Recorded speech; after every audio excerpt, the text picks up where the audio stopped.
Une personne ayant regardé l'une de mes vidéos, datant de 2024 sur, l'identité numérique, m'a demandé s'il était possible de refaire un tirage maintenant, donc presque 2 ans plus tard, puisque la vidéo date du mois de juillet, sur le même thème, l'identité numérique. Alors avant d'interroger les cartes pour voir ce qu'elles peuvent en suggérer, on peut déjà faire un point pratique de la situation. On sait que ces derniers temps, l'État français a mis au point des documents d'identité numériques. Lorsque vous faites faire, par exemple, un passeport, une carte d'identité ou un permis de conduire, eh bien, on vous propose également de créer son double numérique qui peut être installé sur votre téléphone, et à ce moment-là, ça a une valeur légale. Si vous êtes contrôlé quelque part, eh bien, il vous suffit de présenter ce document sous forme numérique et c'est a priori accepté. Alors c'est pas ce qu'ont dit certaines personnes qui, fort de cette nouveauté, se sont dit « Ah bah chouette, ça va être beaucoup plus pratique plutôt que de traîner des tas de documents et un passeport et une carte d'identité et un permis de conduire et que sais-je d'autre, eh bien au moins ça sera, tout sera sur le téléphone. Donc je fais ça et puis lorsque j'aurai besoin d'un document d'identité, je montrerai ma carte d'identité numérique.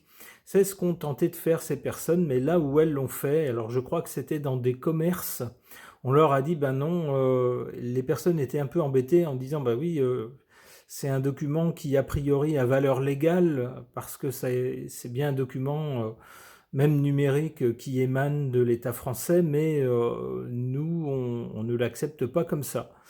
On n'accepte pas ce document numérique, pour nous c'est pas une preuve. Donc les gens sont repartis un peu dépités en se disant « Ah bah ce truc-là, c'est bien joli d'en faire la promo, mais c'est pas encore au point ». Alors peut-être que c'est juste le début et que finalement les commerçants vont s'y mettre. Ça sera peut-être le cas. Alors il y a peut-être aussi d'autres ambitions derrière ces documents numériques. Peut-être peut-on les coupler avec, vous savez, sur Internet pour aller sur certains sites, des sites internet réservés aux adultes. Bon, on a remarqué que le fait de dire attention, vous avez bien plus de 18 ans, cliquez sur ce bouton pour pouvoir accéder. Évidemment, ça n'empêche rien du tout. Vous avez des tas de gamins qui vont cliquer oui et qui vont avoir accès à des choses qui ne sont pas de leur âge. Et donc pour empêcher cela, le gouvernement tente de mettre en place un système numérique aussi. Est-ce que tout cela ne pourrait pas finir par être lié? Et le danger, évidemment, ça serait que des gens que nous ne connaissons pas auraient accès à notre identité, pourraient savoir tout ce qu'on fait. Alors si ce n'est pas déjà le cas, on peut tout imaginer. Alors, qu'est-ce que les cartes peuvent maintenant nous en dire de cette identité numérique? J'interroge mon tarot baroque.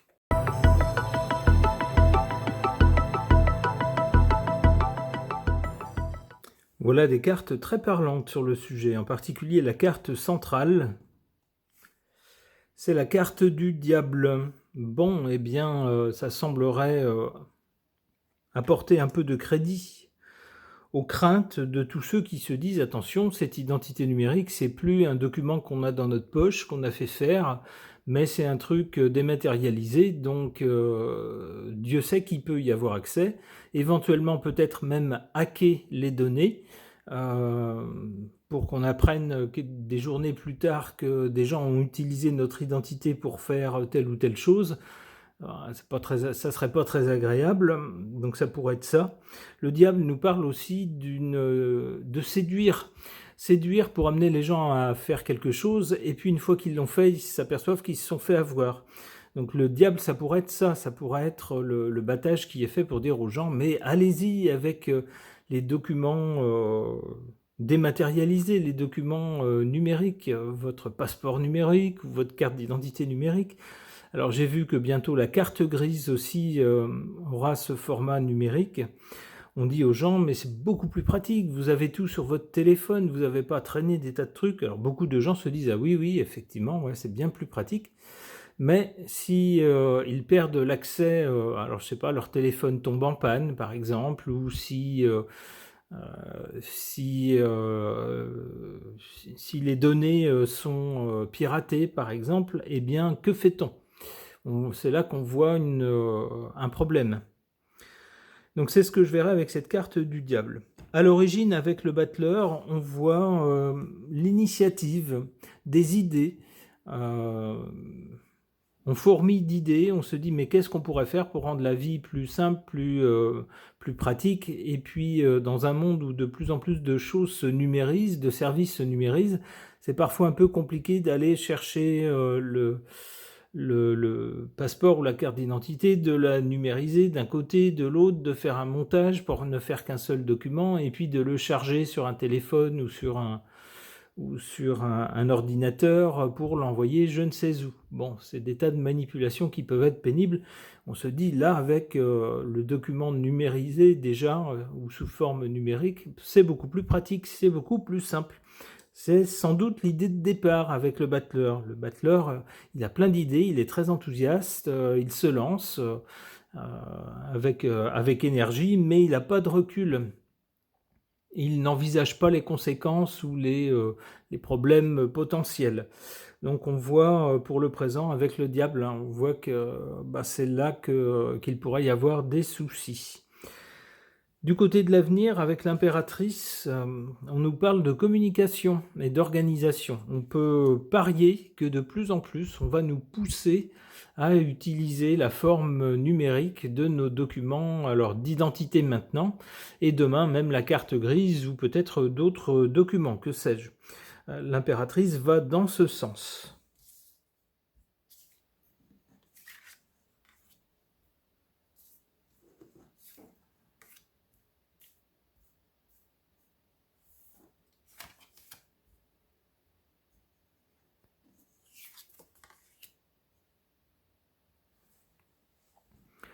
En carte faible, le soleil. Là où est le soleil, normalement, on joue carte sur table. Les choses sont visibles, c'est d'ailleurs l'essence, j'allais dire, du soleil, il faut que ça se voit. Il n'y a rien de caché. Et bien là, malheureusement, ce soleil, il est en faiblesse. C'est-à-dire qu'on ne saurait peut-être pas tout, surtout qu'en plus, il est juste en dessous le diable. Attention à ces choses dématérialisées. On ne nous parle pas peut-être de tous les problèmes potentiels ou tous les dangers potentiels. Je vous parlais peut-être de se faire pirater ces documents. Si vous les avez sur votre téléphone, par exemple, qu'est-ce que vous ferez une fois que ça aura été fait? À mon avis, bonjour la galère.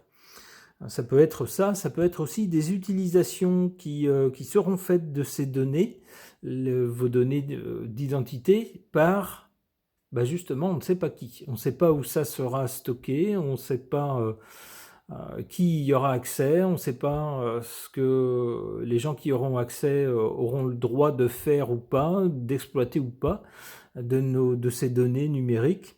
Mystère et boule de gomme. Donc la lumière n'est pas faite, il y a encore trop de zones d'ombre par rapport à ces documents numériques. C'est ce que suggère en tout cas cette carte. En carte favorable, la tempérance.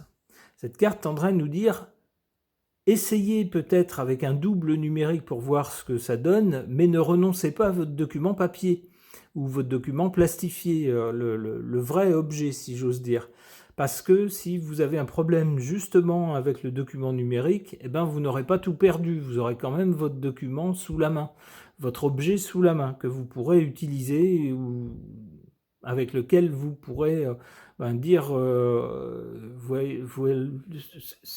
cette identité c'est bien la mienne par exemple, vous aurez quelque chose pour le prouver sous la main.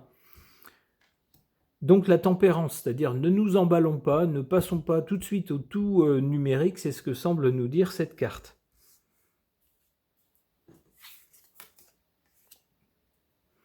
L'étoile, bon, eh bien j'ai l'impression qu'à l'avenir, ces versions numérisées de documents qu'on connaît pour l'instant, en version physique, concrète, eh bien ces versions numérisées ont quand même un sacré bel avenir devant elles, c'est ce que suggère cette carte de l'étoile. L'étoile, c'est une carte de protection qui enlève ce qui peut être négatif et qui amène du positif, de la protection, les choses sont favorisées, protégées. Donc, a priori, on va plutôt vers plus de numérisation, ou en tout cas des documents qui, petit à petit, vont peut-être trouver leur place dans nos vies. Ok. Concernant l'identité numérique, et entre autres les documents d'identité numérisés, j'interroge mon oracle.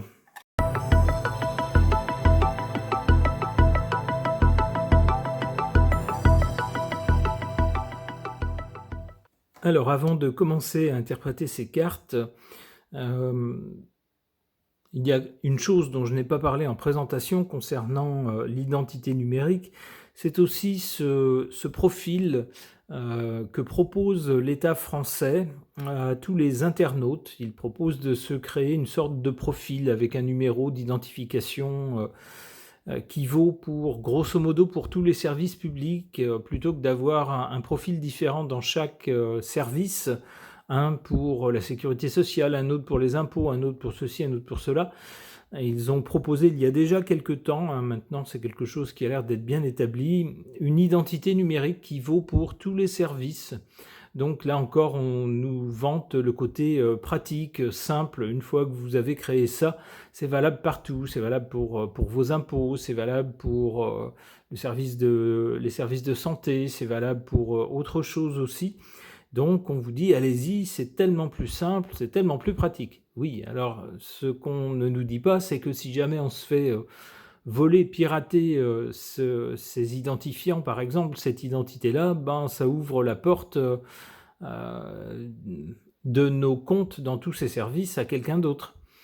Donc bon, je sais pas si c'est bien sûr.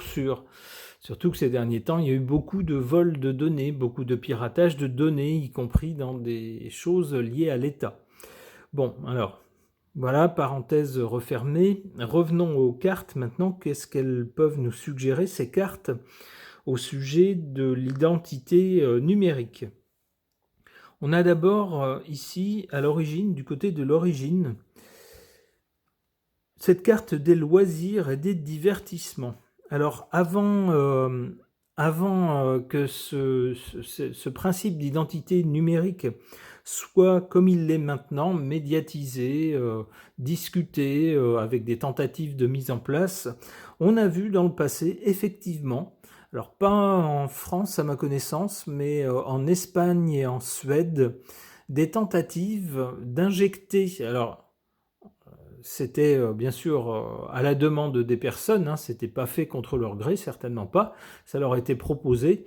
Des personnes qui allaient par exemple en boîte de nuit en Espagne et en Suède, il me semble que c'était pour certains commerces, on proposait de leur injecter sous la peau une puce qui contenait leurs données bancaires, entre autres, et puis des identifiants.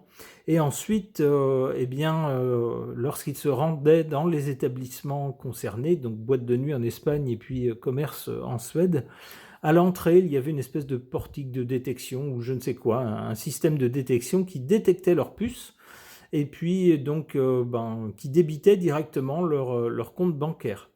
Alors que ça soit dans la boîte de nuit, par exemple, plus besoin de payer les boissons au bar, par exemple. Leur puce ayant été détectée, c'était directement chargé sur leur compte bancaire.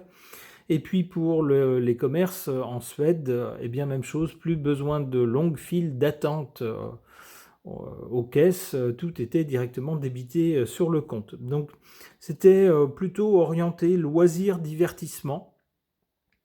Et c'était proposé un peu à titre expérimental. Alors bien sûr, les gens n'étaient absolument pas obligés, mais il y a des gens qui l'ont fait avec enthousiasme, qui certains ont été moyennement convaincus, d'autres ont été très enthousiastes, et puis d'autres ont dit non, moi jamais, vous n'allez jamais m'injecter de trucs comme ça. Donc voilà, il y en a pour tous les goûts, ça permet de tester un peu la chose, de voir si les gens sont intéressés ou pas, et puis de voir le résultat. Alors, il s'agissait d'injecter quelque chose. Là, avec l'identité numérique, il n'est même plus question d'injecter quoi que ce soit sous la peau. Il est question de se créer une identité virtuelle. D'abord avec des tas de documents qui témoignent de notre identité, mais qui deviennent numériques. Et puis avec un profil carrément qui reprend nos données personnelles. Alors c'est à ce stade qu'on est actuellement avec cette carte centrale pour le présent. On nous parle d'art et de création. On est en train de créer ça, l'identité numérique. Alors ça ne se fait pas comme ça d'un seul coup, c'est pas à pas, petit à petit. Il y a différentes initiatives qui sont prises, certaines partielles, certaines qui ne connaissent pas de lendemain, d'autres qui durent dans le temps. Certaines qui, au bout d'un moment, sont enrichies d'autres choses et changent un peu de nature, etc. On est dans cette phase de création. Du côté de l'avenir, on n'a pas une bonne carte, on a la carte des regrets et de la tristesse. Si on fait les choses correctement, normalement on en est content. Mais il suffit de faire une bêtise ou d'avoir oublié de penser à telle ou telle chose pour ensuite avoir des regrets et se dire, bon sang, si j'avais su, j'aurais pas fait ça. Alors, des regrets pour ceux qui ont mis sur pied ces identités numériques à venir, ou des regrets pour ceux qui, peut-être un peu vite, se seront dit, ouais, c'est l'avenir, je saute là-dessus à pieds joints pour me débarrasser de ma vieille carte d'identité, de mon vieux permis. Non, je vais passer au tout numérique. Alors comme je vous le disais, si ces données sont piratées, c'est compliqué si on n'a plus les versions physiques. Ça pourrait être ça, cette carte de la tristesse.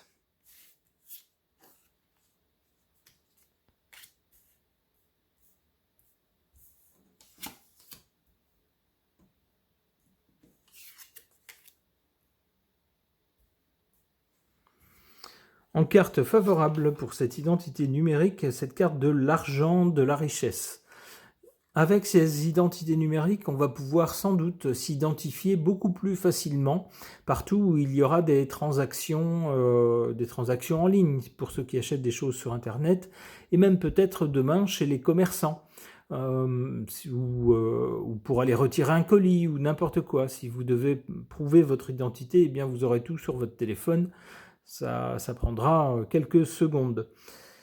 Avec l'argent, donc, le fait d'avoir tout ça dématérialisé, ça entraînera sans doute des économies. Il y a des choses qui se feront en mode automatique, dématérialisé, qui n'auront plus besoin sans doute de l'intervention humaine, d'une intervention humaine.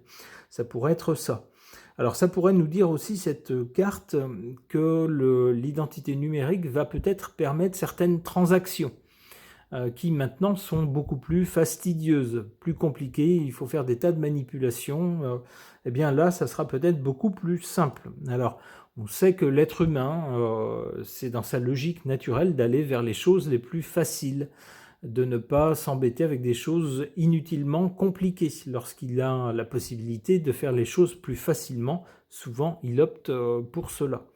Alors c'est sans doute ce qui va décider certains à adopter l'identité numérique. En carte défavorable, on a cette carte du temps et de la durée. Peut-être qu'on précipite un peu les choses maintenant, c'est l'un des, on pourrait dire, des dadas de notre gouvernement, aller vers du tout numérique, l'identité numérique, etc. Alors il se gargarise avec ces trucs-là. Peut-être qu'il faut prendre le temps de faire les choses bien, qu'il faut prendre le temps de faire des tests aussi pour voir si on n'a rien oublié, s'il n'y a pas des failles dans le système qu'on a imaginé. Alors parfois, il ne faut pas forcément voir non plus partout des mauvaises intentions, mais il peut tout simplement s'agir d'une personne qui ne voit que le côté technique, la performance technique, qui va mettre au point son truc, et puis lorsque ça va fonctionner, il ne va pas avoir pensé à de mauvaises intentions ou de mauvaises utilisations possibles par d'autres personnes. C'est la raison pour laquelle il ne faut pas se précipiter, il faut bien tester les choses dans toutes sortes de situations et prendre le temps de les reprendre lorsqu'on s'aperçoit que quelque chose n'est pas tout à fait au point. Ici, avec cette carte du temps, c'est ce que ça semble nous dire. Prenez le temps. Ne vous jetez pas tout de suite sur un truc numérique, prenez le temps d'y réfléchir, de penser aux potentiels problèmes et aux façons de les contourner ou de les éliminer avant peut-être de passer complètement à une identité numérique. Une dernière carte. Le reset. Résurrection Reset. Il se pourrait qu'avec ces identités numériques, lorsqu'elles seront suffisamment fiables, qu'on aura pu mettre suffisamment de sécurité pour qu'elles ne tombent pas en de mauvaises mains et qu'on aura suffisamment maîtrisé leur utilisation, il se pourrait qu'il y ait une véritable renaissance avec une société qui ne fonctionnera plus avec les documents papier, les documents physiques qu'on avait autrefois, mais qui fonctionnerait exclusivement avec des choses numériques. C'est possible et ça serait une véritable remise à zéro, un véritable reset, une résurrection en fait sous une autre forme. C'est comme ça que je comprends cette carte. Eh bien l'avenir nous dira, alors peut-être pas nous, nos générations, puisque les choses ne vont pas si vite que ça, on va pas, c'est pas demain matin qu'on va imposer à tout le monde tout ça. D'ailleurs, je doute qu'on impose. Je pense que ça va être de plus en plus proposé en vantant les mérites de ces choses-là, mais en laissant les gens libres de leur choix. Ceux qui se méfient ou qui ne se sentent pas à l'aise avec ça, ma foi, auront le loisir de continuer comme ils l'ont toujours fait. Mais peut-être qu'avec les prochaines générations, ce sera quelque chose qui viendra naturellement. Et puis sur plusieurs générations, peut-être aboutira-t-on à une disparition totale des choses qu'on a connues, des objets physiques qu'on a connus. C'est possible, l'avenir nous le dira. Ce tirage de cartes est maintenant terminé. Merci de l'avoir suivi.